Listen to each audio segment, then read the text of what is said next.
Hello दोस्तों। तो कैसे हैं आप सभी। मैं आपका दोस्त निंजा स्वागत करता हूं आपके अपने परिवार IQ निंजा पर। तो जैसा कि साथियों आप सबको को पता है, एसएससी के सारे एग्ज़ाम जून और जुलाई से लगे हुए हैं। जैसा कि जून में CGL है और जुलाई में CHSL है। और जैसा कि आप सभी को पता है, एसएससी ने इस बार बेंडर चेंज हुआ है, जो TCS की जगह एडिक्विटी आ गई। तो गाइस बेंडर चेंज का मतलब है पूरा पैटर्न में बदलाव आ जाना, ठीक है ना बच्चों। तो उसी को ध्यान में रखते हुए हम क्या क्या हमें अपने सिलेबस में अपडेट करना चाहिए, क्या क्या हमें अपने नोट्स में अपडेट करना चाहिए, क्या क्या अपनी पढ़ाई में अपडेट करना चाहिए, उसी को ध्यान में रखते हुए हम आपके लिए लेकर आए हैं मैथ और रीजनिंग के स्पेशल क्यूआरपी का मतलब है क्विक रिवीजन पॉइंट। तो दोस्तों जो भी एक चैप्टर उठाएंगे हम, उस चैप्टर में 20 से 25 मिनट में उसके सारे फॉर्मूले हो गए, सारे थ्योरम हो गए, सारे क्वेश्चन हो गए, और जो भी उस चैप्टर से क्वेश्चन आ सकते हैं एडिक्विटी पैटर्न से, वो सभी हम आपको एक वीडियो में करवा देंगे, ठीक है ना दोस्तों। पूरे यूट्यूब पे कहीं तुम्हें ऐसी वीडियो नहीं मिलेगी। एक तो स्पेशली एडिक्विटी पैटर्न पे टारगेट है ये, और दूसरा बिल्कुल क्यूआरपी बिल्कुल फ्री ऑफ कॉस्ट आपको हम सब प्रोवाइड करा रहे हैं, ठीक है ना दोस्तों। ये तो पैसों में भी ना मिला आपको ऐसी चीज। तो हम आपके लिए लेकर आए हैं मैथ के क्यूआरपी, मैथ के quick revision point. Quick revision point का मतलब है जो भी चैप्टर है उसमें एक बार पूरे चैप्टर से गो थ्रू हो जाना, चाहे वो क्वेश्चन हो, आंसर हो, थ्योरी हो, या फॉर्मूले वगैरह हो, या नया कॉन्सेप्ट हो, या पुराना कॉन्सेप्ट हो, या लेटेस्ट में आया कॉन्सेप्ट हो, ठीक है ना। और वो भी बिल्कुल एडिक्विटी पैटर्न पे, ठीक है। एक वीडियो करवाएंगे आपको और एक चैप्टर उसमें खत्म। वीडियो केवल 25 से 20 मिनट की वीडियो होगी, ठीक है ना। तो आज की वीडियो में हम करवाएंगे आपको कंप्लीट मेंसुरेशन, ठीक है ना दोस्तों। जैसे कि आप सभी को पता है, हम एडिक्विटी पैटर्न में स्पेशली प्रीवियस ईयर भी करवा रहे हैं, आपको न्यू क्वेश्चन भी करवा रहे हैं और एक्सपेक्टेड क्वेश्चन भी करवा रहे हैं, और साथ साथ नोटिफिकेशन भी दे रहे हैं।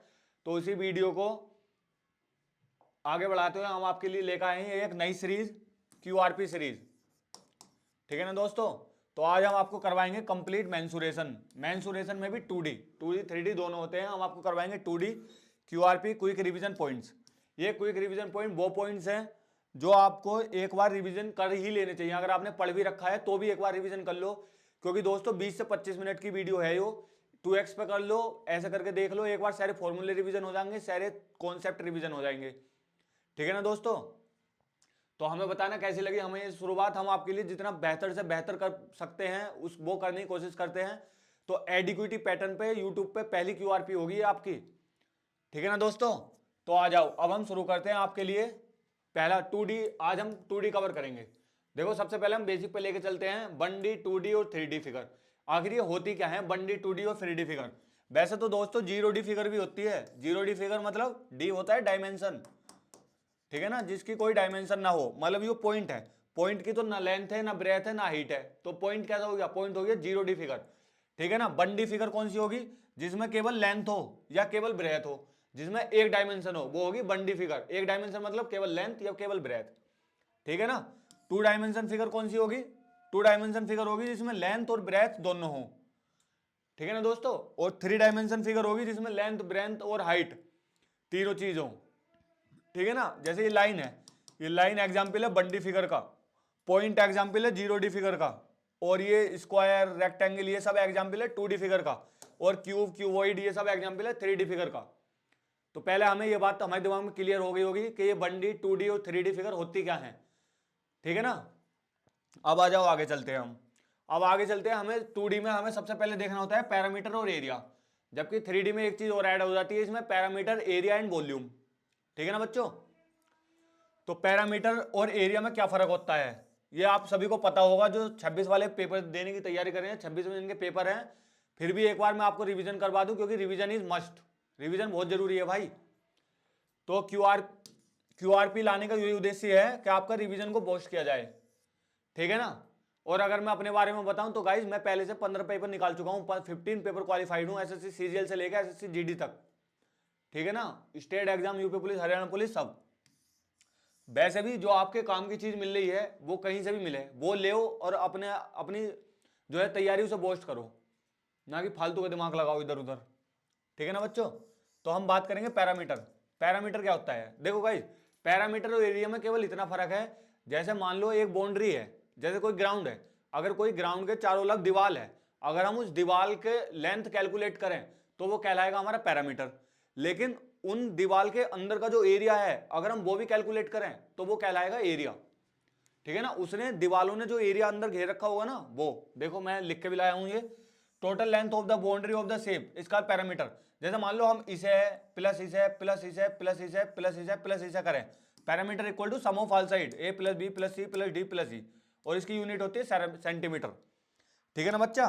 और उसी के साथ अगर मैं इसका यो एरिया कैलकुलेट करने लगूं, क्या गुरुजी यो एरिया, तो ये कहलाएगा एरिया। मतलब जो बाउंड्री अंदर, जैसे मैं ये लिखा आया हूं द रीजन, ठीक है ना, the region covered by shape, मतलब जो रीजन ये बाउंड्री द्वारा कवर हो रहा, ये जो बाउंड्री है ना, ये जो ग्रीन रीजन, इन्हें कुछ एरिया भी तो ले लिया, ये जो एरिया है ये यही एरिया होता है। ठीक है ना, पैरामीटर होगा बाउंड्री और एरिया होगा बाउंड्री के अंदर का जो स्थान है वो। ठीक है ना, चलो आगे होगी तुम्हारी बात समझ में, पैरामीटर और एरिया क्या होता है। अब हम चलते हैं हमारे पहले सबसे इंपॉर्टेंट टॉपिक पे, ट्रायंगल पे। देखो गाइस, एडिक्विटी में जो भी दिल्ली पुलिस कांस्टेबल हो गए, हेड कांस्टेबल हो गए, एडब्ल्यू हो गए, सीजीएल हो गए, सीएचएसएल हो गए, फेज 13 हो गए, या फिर आपने सीजीएल मेंस वगैरह का एग्जाम दिया होगा, तो आपको पता है कि क्वेश्चन घुमा के आए थे थोड़े से, इसलिए हर क्वेश्चन की, हर कॉन्सेप्ट की एक बार गहराई में उतर के जाना जरूरी है। जो जो नए क्वेश्चन, नए कॉन्सेप्ट आ रहे हैं, जैसे कोऑर्डिनेट ज्योमेट्री हो गया है, ट्रायंगल से भी जो जो नए बनने हैं, उन्हें सबको पढ़ना हमारे लिए बहुत जरूरी हो चुका है। अब एक बार तो गो थ्रो कर लो, पूरे चैप्टर से ना करो तो क्यूआरपी से कर लो भाई, तुम्हारे लिए क्या जा रहा है ये। अगर चीज काम की हो तो आके देखो, ना काम की हो तो क्यों टाइम वेस्ट करना भाई, जो तुम्हारे काम की चीज हो वो देखो। ठीक है ना, बहरहाल काम की है ये वो चीज पता चल रही होगी तुम्हें, अगर थोड़ी बहुत बुद्धि होगी तुम्हारे अंदर तो। आ जाओ ट्रायंगल पे आ जाते हैं हम। ट्रायंगल क्या होता है, देखो ट्रायंगल कई प्रकार के होते हैं। पहले हम ये नॉर्मल ट्रायंगल की बात कर लेते हैं। ठीक है ना बच्चे, हम बात कर लेते हैं नॉर्मल ट्रायंगल की। तो नॉर्मल ट्रायंगल जिसकी 3 साइड हो वो ट्रायंगल कहलाता है। और उसका फॉर्मूला क्या होता है उसका, देखो एक तो ये लग जाता है हीरोन्स फॉर्मूला। देखो पैरामीटर क्या होता है, सम ऑफ ऑल साइड। ठीक है, और पैरामीटर का अगर हम आधा कर देंगे तो ये क्या हो जाएगा, ये हो जाएगा सेमी पैरामीटर। ये ए प्लस बी मतलब पैरामीटर का हाफ हो जाएगा। ठीक है, फिर ये आता है हीरोन्स फॉर्मूला। हीरोन्स फॉर्मूला लगता है S, S minus A, S minus B, S minus C, पूरे का अंडर रूट। ठीक है ना, आ रही बात समझ में बाल को। देखो सबसे पहला आता है हमारा ट्रायंगल। ट्रायंगल का फॉर्मूला होता है A plus B plus C, sum of all side, ये इसका पैरामीटर होता है। इसकी एरिया की बात करें तो जनरल इसका हीरोन्स फॉर्मूला लगता है, जो भी पैरामीटर है उसका आधा कर दो वो सेमी पैरामीटर, और उसी से फॉर्मूला बनता है S, S minus A, S minus B, S minus C. ठीक है बालक, और फिर इसके बाद अगर इसमें एक एंगल दे दिया हो तो ये दो बीच की साइड, ठीक है ना, हाफ इंटू बी सी, और इनके बीच का एंगल, अगर ये दोनों साइड लेंगे तो ये वाला एंगल, ये दोनों साइड लेंगे तो ये वाला एंगल। ठीक है ना, area equal to half B C sine A equal to half A B sine C equal to half A C sine B. Angle वो वाला होगा जो उनसे साइड के बीच में होगा। ठीक है ना, यहाँ सी है तो यहाँ ए बी, यहाँ ए है तो यहाँ बी सी। ये ट्रायंगल तुम्हें बेसिक वाला समझ में आ गया होगा। ठीक है ना बाल को, अब आ जाओ अगले अगले अगले क्वेश्चन पे। अगला है ट्रायंगल। ये कौन सा ट्रायंगल है, देखो अगर if one side and perpendicular from the front vertex are given, मतलब जैसे हम ट्रायंगल का फॉर्मूला लगाते हैं ना, half into base into height, तो गुरुजी हम ये वाला फॉर्मूला कहाँ लगाएंगे। अब बात है इसकी, तो ये वाला फॉर्मूला लगाएंगे हम जब जब हाइट दे रखी हो हमें परपेंडिकुलर वर्टेक्स से। ठीक है ना, दो साइड दे रखी, बेस दे रखा हो, बेस ये हो गया, और उसके वर्टेक्स से हाइट दे रखी हो, तो half into base into height, half into base into height, half into base into height. अगर हमें यो बेस मानना है तो हमें इस वर्टेक्स से देनी चाहिए हाइट, अगर यो बेस माना है तो इस वर्टेक्स से हाइट आनी चाहिए। ठीक है ना, यहां से ये कॉन्सेप्ट निकल कर आता है जहां से एडीक्यूटी ने क्वेश्चन पूछा था कि ये जो साइड है ना, इनकी साइड का रेशो इनकी हाइट के रेशो के इनवर्सली प्रोपोर्शन होता है। ठीक है ना, अपोजिट होता है, जो हाइट का रेशो होगा वो साइड के रेशो के अपोजिट होगा। ठीक है ना, उल्टा होता है, इनवर्सली प्रोपोर्शन होता है। ठीक है ना बाल को, आ जाओ, अब आ जाओ राइट एंगल ट्रायंगल पे। तो राइट एंगल ट्रायंगल का डायरेक्ट फॉर्मूला होता है half into perpendicular into base. देखो यो हर एक ट्रायंगल में लग जाता है वैसे तो, लेकिन यहाँ पे जो होता है ना, इनकी साइड का 90 हो जाता है यहाँ।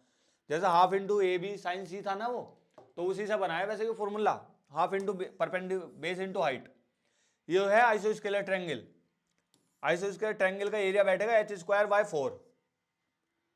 ठीक है ना, तो दोस्तों बहुत काम की वीडियो है, क्यूआरपी आपके लिए ताबूत में अंतिम कील की तरह काम कर सकती हैं। अगर आपकी तैयारी है और आप मॉक टेस्ट दे रहे हो वगैरह, तो एक बार क्यूआरपी देख लो, 2x पे करके देख लो, आपके सारे फॉर्मूले, सारी थ्योरी, सारे क्वेश्चन, पूरा चैप्टर रिवीजन हो जाएगा आपका। ठीक है ना बाल को, एक बार देख के तो देखो, अगर प्रॉफिट ना मिले, काम की ना हो गए तो हमें बताओ, देख के तो देखो, एक बार विजिट तो करो एक बार। आ जाओ, इक्विलेटरल ट्रायंगल क्या है? इक्विलेटरल ट्रायंगल एक ऐसा ट्रायंगल जिसकी सारी साइड सामान्य होती है। इक्विलेटरल ट्रायंगल से सबसे ज्यादा एग्जाम में क्वेश्चन पूछ रही है एडिक्विटी। इसके फॉर्मूले देख लेते हैं। इसका पैरामीटर होता है 3a, इसकी हाइट होती है √3/2a, और इसका एरिया होता है √3/4a²। ठीक है ना। दो क्वेश्चन में और होते हैं, एक सर्किल और एक आउटर सर्किल। यहां से भी बहुत क्वेश्चन पूछती है वो, इन सर्किल वाला और रेडियस ऑफ आउटर सर्किल वाला। ठीक है ना, a/√3 या a/2√3, बताओ। ठीक है ना बाल को, ये होता है a/2√3 और आउटर सर्किल वाला होता है a/√3। बहुत बच्चे कंफ्यूज होते हैं इसमें, बाकी आगे मैं लिख के लाया हूं, वहां पे देख लेना आप। अब आ जाओ, ये क्या है? एक छोटा सा टॉपिक, मतलब छोटा सा पॉइंट है ये, पॉइंट टू बी नोटेड, कि अगर पैरामीटर सेम दे रखा हो पॉलीगन में, वैसे तो पहली बात ये तो पता होनी चाहिए आपको पॉलीगन क्या होता है। पॉलीगन कुछ भी नहीं होता जिसकी दो से अधिक साइड हो, दो हो, तीन हो, चार हो, वे सब पॉलीगन में, पॉलीगन के अंतर्गत आ जाते हैं।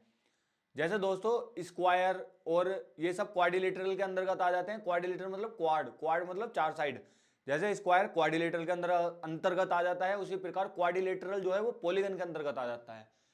तो अगर पॉलीगन में, ये क्वेश्चन डायरेक्ट आया हुआ था, इसलिए लिख के लाया हूं मैं, अगर पॉलीगन में पैरामीटर सेम है तो जितनी ज्यादा साइड होंगी ना, उतना ही ज्यादा एरिया होगा। ठीक है ना। और ये भी साइड है, छोटी छोटी छोटी छोटी छोटी छोटी कई सारी साइड है, तो इसका एरिया सबसे ज्यादा होगा। अगर किसी भी पॉलीगन में पैरामीटर सेम है तो जितनी ज्यादा साइड उतना ज्यादा एरिया। ठीक है ना दोस्तों। आ जाओ अब क्वाड्रिलेटरल पे। जैसे कि मैंने बताया था, क्वाड्रिलेटरल और कुछ नहीं होता। क्वाड्रिलेटरल मतलब चार, जिसकी चार साइड हो वो क्वाड्रिलेटरल होता है। स्क्वायर, पैरामीटर, स्क्वायर, रेक्टेंगल सब इसी के अंतर्गत आ जाते हैं। ये इसका डायरेक्ट फॉर्मूला होता है हाफ a + b × h। ठीक है ना, या हाफ d × h + h2। ठीक है ना दोस्तों, h1 हो, h2 हो, d हो। डायरेक्ट फॉर्मूला याद कर लो आप। और एरिया ऑफ क्वाड्रिलेटर वैसे और कुछ नहीं होता, ये दो ट्रायंगल का सम होता है, एक यो ट्रायंगल और एक यो ट्रायंगल। जबकि शॉर्ट में हम ये फॉर्मूला लगाना होता है, ये तो केवल समझने के लिए है। ठीक है ना दोस्तों। आ जाओ अगले क्वेश्चन पे। अगला क्वेश्चन है स्क्वायर। स्क्वायर के बारे में तो आपको पता ही होगा, चारों साइड होती हैं, चार साइड होती हैं। ठीक है, उसका एरिया क्या होता है? एरिया साइड का स्क्वायर होता है, पैरामीटर 4a होता है। ठीक है ना, डायगोनल √2a होता है डायगोनल। यही बस पता करना है, स्क्वायर में ज्यादा कुछ पता नहीं करना। आ जाओ अगले क्वेश्चन में। अगला क्वेश्चन वही पॉलीगन की डेफिनेशन दे रखी है। ठीक है ना, यही कह रखा है, ये जो ट्रायंगल है, क्वाड्रिलेटरल है, पेंटागन है, हेक्सागन है, ये सभी पॉलीगन के अंतर्गत आ जाते हैं। आ रही बात समझ में? ये चीज मैंने आपको पहले बता दी थोड़ी देर। आ जाओ अब रेगुलर पॉलीगन के क्या क्या फॉर्मूले होते हैं और क्या क्या इससे क्वेश्चन एडिक्विटी पूछ रही है। तो जैसे रेगुलर पॉलीगन है, तो रेगुलर पॉलीगन के एक तो यो देखो तुम, इंटीरियर और एक्सटीरियर एंगल का सम 180 होता है। जैसे यो ए है, यो बी है, तो a + b का सम 180 होगा। ये तो नॉर्मल सी बात है, वैसे सबको पता होगा, क्योंकि स्ट्रेट लाइन बनती है और इन दोनों का सम 180 होता है। ठीक है ना। रेगुलर पॉलीगन में 6 साइड होती है, 6 वर्टेक्स होते हैं, 6 इंटीरियर एंगल होते हैं और 6 एक्सटीरियर एंगल होते हैं। ठीक है ना। और ईच इंटीरियर एंगल इक्वल होता है और ईच एक्सटीरियर एंगल इक्वल होता है रेगुलर पॉलीगन का। ठीक है ना। अब आ जाओ यहां से क्या क्या क्वेश्चन बनते हैं। क्वेश्चन यहां से बनते हैं, हमें बताना होता है sum of all interior angle, sum of all interior angle. ठीक है, ये होता है n-2 × 180। ये समेशन है, सम का फॉर्मूला, मतलब सम का सिंबल। ठीक है, n-2 × 180 आपने पढ़ा होगा ना, ये n-2 × 180 यही है सम का फॉर्मूला। ठीक है ना। सम ऑफ ऑल इंटीरियर एंगल जो होता है ना, वो होता है n-2 × 180।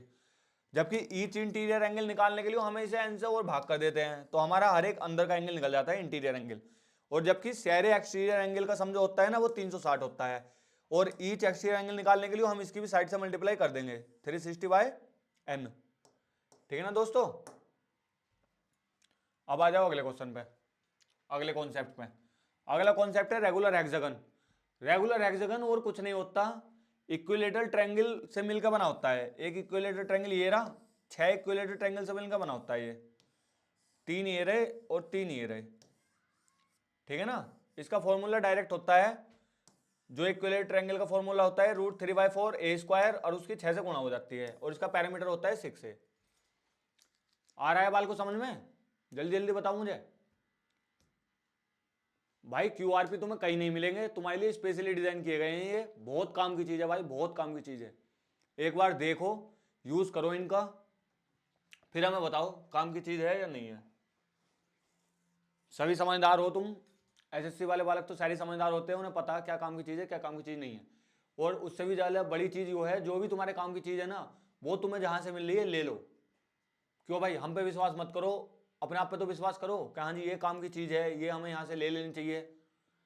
20-22 मिनट की तुम रील देख लोगे, एक बार यही देख लो, क्या पता है एग्जाम में तुम्हें कोई फॉर्मूला हिट कर जाए, हमारी क्लास से हिट कर जाए 2-4 क्वेश्चन। आ जाओ, ये होता है एरिया ऑफ लीफ, ठीक है ना। इसमें हमें एरिया ऑफ लीफ ही पूछता है वैसे। देखो ये एक है सर्किल, नो सॉरी ये है स्क्वायर। अगर हम स्क्वायर में यहाँ पे कंपास धरते हैं, कहां पे, अगर हम यहाँ पे कंपास धर के ऐसे मार्क करें तो ये बनेगा, यहाँ पे कंपास धर के ऐसे मार्क करें तो ये वाला सेक्टर बनेगा, ठीक है ना। और अगर हम इस वाले सेक्टर में से इस वाले सेक्टर का एरिया जोड़ दें और ये पूरा स्क्वायर का माइनस कर दें तो हमें लीफ का एरिया आ जाएगा। ना ही समझ में? देखो हम अगर इस वाले सेक्टर का एरिया निकालें तो ये वाला एरिया आ जाएगा। फिर उसके बाद अगर हम इस वाले सेक्टर का एरिया निकालें तो एक बार फिर से इसका एरिया आ जाएगा, है ना। फिर अगर हम इस वाले सेक्टर का निकालेंगे तो एक बार फिर से इसका एरिया आ जाएगा। इसका मतलब लीफ का एरिया 2 बार आ गया। इसका मतलब हम इसे और इसे जोड़ के और ये एक पूरा स्क्वायर घटा दें तो एक लीफ बचेगी, एक लीफ का एरिया हो जाएगा। बाकी तुम ऐसे भी कर सकते हो, बाकी शॉर्ट ट्रिक में याद रखो 4/7 a स्क्वायर, ये दिमाग में छाप लो, 4/7 a स्क्वायर। एक बार पता होना चाहिए हो, क्योंकि कभी कभी एग्जाम में फंसा देता है ये, तो हमें ये पता होना चाहिए कि ये आया कहां से है, ठीक है ना, ये आया कहां से है। ये आ जाओ अगले क्वेश्चन पे। अगला क्वेश्चन है अगले कॉन्सेप्ट पे। अगला कॉन्सेप्ट है रेक्टेंगल। रेक्टेंगल में आप सभी को पता है रेक्टेंगल का पैरामीटर क्या होता है, 2l + b × h। रेक्टेंगल का एरिया क्या होता है, l × b। और रेक्टेंगल का डायगोनल क्या होता है, √l² + b², ठीक है ना बच्चा। अब आ जाओ, ये बहुत इंपॉर्टेंट क्वेश्चन है, जिससे एडिक्विटी या फिर TCS भी पूछती रहती थी इन क्वेश्चनों को। तो इसमें ये है, हमें इस पाथ का एरिया बताना। ये पाथ का, एक रेक्टेंगुलर गार्डन है, उसमें 2 रोड जा रही हैं, एक रोड ये जा रही है और एक रोड ये जा रही है। तो ये दोनों रोड एक दूसरे को एक जगह क्रॉस कर रही हैं, तो उसका एरिया बताओ हमें, ठीक है ना। हमें दोनों एरिया ऑफ रोड बताओ। तो हम कैसे निकाल लेंगे, इसका डायरेक्ट फॉर्मूला है, एक्स क्या है, एक्स है इसकी लंबाई, ठीक है ना। हमें इन रोड का फॉर्मूला बताना, रोड का। यो तो स्क्वायर बन गया, इसका तो हम डायरेक्ट बता देंगे, अगर हमें ये बुझेगा तो ये वाला पूछ तो कुछ भी सकता है वो, हमें कॉन्सेप्ट क्लियर होना चाहिए। तो अगर हमें इन रोड का बताना है, इस रोड का, तो हम कैसे करेंगे, LX + BX, ठीक है। अगर इस रोड का बताना है हमें तो हम क्या करेंगे, ठीक है ना, दोनों को जोड़ देंगे फिर, और इसमें से ये वाला x माइनस हो जाएगा। समझ में आ रही बात? देखो ब्रेथ ये है और इसकी हाइट कितनी है, ठीक है ना। अगर हम इसमें देखेंगे, इस वाले में, तो ये लेंथ है तो ये भी लेंथ हो जाएगी, और ये कितनी है हाइट, एरिया कितना होता है LX ये हो जाएगा। अगर हम इधर लेंगे तो ये BX हो जाएगा, लेकिन ये 2 बार आ जाएगा तो हम इसमें से x² माइनस कर देंगे। वही बात है, x हम कॉमन ले लेंगे और l + b - x इसका आंसर आ जाएगा। यही वाला फॉर्मूला हम डायरेक्ट लगा देंगे। लेकिन मैं यहाँ तुम्हें एक चीज़ और बता दूँ, एक चीज़ ये है, जैसे एक सर्किल है, मतलब सॉरी एक रेक्टेंगल है, और उस रेक्टेंगल में एग्जामिनर क्या बोलेगा, एग्जामिनर ये बोलेगा इस रेक्टेंगल में हमने x इधर बढ़ा दिया और x इधर बढ़ा दिया। अब हमने ये दूसरा वो बना दिया, क्या बना दिया, दूसरा पाथ बना दिया, ये दूसरा रेक्टेंगल बना दिया, ठीक है ना। तो हमसे पूछेगा हमें इस पाथ का एरिया बताओ, हमसे क्या पूछेगा, हमसे पूछेगा हमें इस पाथ का एरिया बताओ। तो बताओ कैसे बताएंगे, इसका डायरेक्ट फॉर्मूला है 2x एरिया ऑफ पाथ,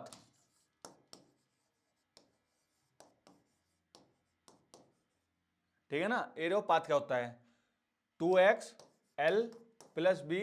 देखो अगर उसने यहां से बाहर बढ़ाया है, ये दो, मैं सोच रहा था आगे बता दूंगा लेकिन यहीं बता दूं। देखो यहां से अगर बाहर बढ़ाया है तो प्लस 2x हो जाएगा, ठीक है ना। एक और होता है इसमें, यही formula same, area of path. इसमें क्या बोलेगा, यहां को बना देता हूं, इसमें वो ये बोलेगा कि ये है और इसे घटा के हमने एक्स एक्स इसे कम करके इधर से भी एक्स इधर से भी एक्स एक और गार्डन बना दिया। तो हमें बताओ अब जो एरिया बनेगा, ठीक है ना। अब हमसे पूछेगा अब जो ये एरिया बना इसका फॉर्मूला बताओ, मतलब इसका एरिया ज्ञात करो।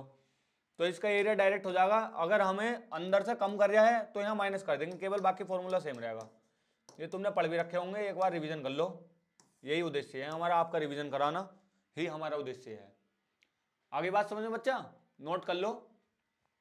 अगर यहां से बढ़ाएगा आगे को तो प्लस कर देंगे, और यहां से घटाएगा अंदर को तो माइनस कर देंगे, ठीक है ना। 2xl plus B plus 2xl plus B minus 2x, यही होता है इसका फॉर्मूला, ठीक है ना बालक। आ रहा समझ में, आ जाओ अगले क्वेश्चन पे। अगला क्वेश्चन क्या है, सर्किल। सर्किल का आप सबको पता है, क्या कहानी है सर्किल की, बताओ भाई। सर्किल का कर्व सरफेस और एरिया होता है 2πr, और कर्व सर्किल का एरिया होता है πr स्क्वायर और 2πr, ठीक है ना। बाकी एक ही कंक्लूजन आता है, सरकमफेरेंस को अगर हम डायमीटर डिवाइड करें तो पाई बचता है इसमें, ठीक है ना। अब आ जाओ सेक्टर पे। सेक्टर से भी बहुत क्वेश्चन बनाता है ये, 2D का पूरी खत्म करवा देंगे 2D आज, मतलब 20-25 मिनट में पूरे फॉर्मूले पूरे कॉन्सेप्ट सब खत्म। सेक्टर ऑफ सर्किल, देखो सर्किल क्या होता है, देखो ये है सर्किल। अगर हम यहां में कोई थीटा डिग्री का एंगल खींच दें तो हमसे इसी का एरिया पूछता है, ठीक है ना। देखो अगर हमारी इसका पूरा पैरामीटर 2πr है, ठीक है, और हमसे पूछ रहा केवल इतने का पैरामीटर, तो हम थीटा बाई 360 कर देंगे ना, जितने का पूछा है, ठीक है ना। तो 2πr थीटा इंटू 60, यही इसका पैरामीटर निकल जाता है, सेक्टर का पैरामीटर, या फिर उसे लेंथ भी बोल देते हैं हम। अगर हमें एरिया निकालना है तो पूरे का एरिया क्या होता है πr स्क्वायर, और इसी का थीटा बाई 360 कर देंगे, ये इसका एरिया निकल जाता है सेक्टर का एरिया, ये एरिया πr स्क्वायर ये एक आरियो है πr स्क्वायर थीटा बाई 360। यहां से एक इंपॉर्टेंट कंक्लूजन निकल कर आता है, length equal to radius into theta, और थीटा होता है रेडियन में, ठीक है ना। Arc equal to radius into angle, ये इंपॉर्टेंट कंक्लूजन निकल कर आता है इसमें, बहुत सिंपल है। आगे समझ में, ठीक है ना। आगे समझ में, तो आगे चलते हैं हम भाई। यही थे तुम्हारे 2D के, इतनी ही थी तुम्हारे 2D में, जो भी इंपॉर्टेंट तुम्हारे कॉन्सेप्ट थे, जो भी तुम्हारे फॉर्मूले थे वे सब मैंने करा दिए। 1D 2D 3D, rectangle, square, circle, sector, quadrilateral, area of path, area of leaf, ये मैंने आपको सभी एक वीडियो में करवा दिए हैं, ठीक है ना। तो चैनल को सब्सक्राइब कर लें, ऐसी QRP की पूरी सीरीज आएगी तुम्हारी, ये है QRP सीरीज यूट्यूब पर पहली बार, ये मैथ की भी आएगी, रीजनिंग की भी आएगी, ठीक है ना। एक चैप्टर और उसमें जो भी कॉन्सेप्ट हो, चाहे क्वेश्चन से हो, थ्योरी से हो, डेविएशन से हो, किसी से भी हो, वो सारे हम गो थ्रो कर जाएंगे एक बार, ठीक है ना। अगर तुमने कहीं तुम्हारा अगर रिवीजन फेज चल रहा है तो उसके लिए बहुत ज्यादा इंपॉर्टेंट है ये, और विश्वास मानो एक बार देख के देखो इन्हें, क्योंकि भाई तुम्हें ही पता है रिवीजन करने के लिए तुम्हें क्या चाहिए भाई। रिवीजन करने के तुम्हें रैपिड मोड पे कोई तुम्हें मतलब पूरा वन गो में वो बता दे तुम्हें कोई पूरा चैप्टर, रिवीजन करने के लिए ये तो इंपॉर्टेंट होता है कि वन वे में हमें कोई पूरा चैप्टर बता दे A to Z चीजें। भाई उसी को ध्यान में रखते हुए हमने QRP लॉन्च की है, क्विक रिवीजन पॉइंट।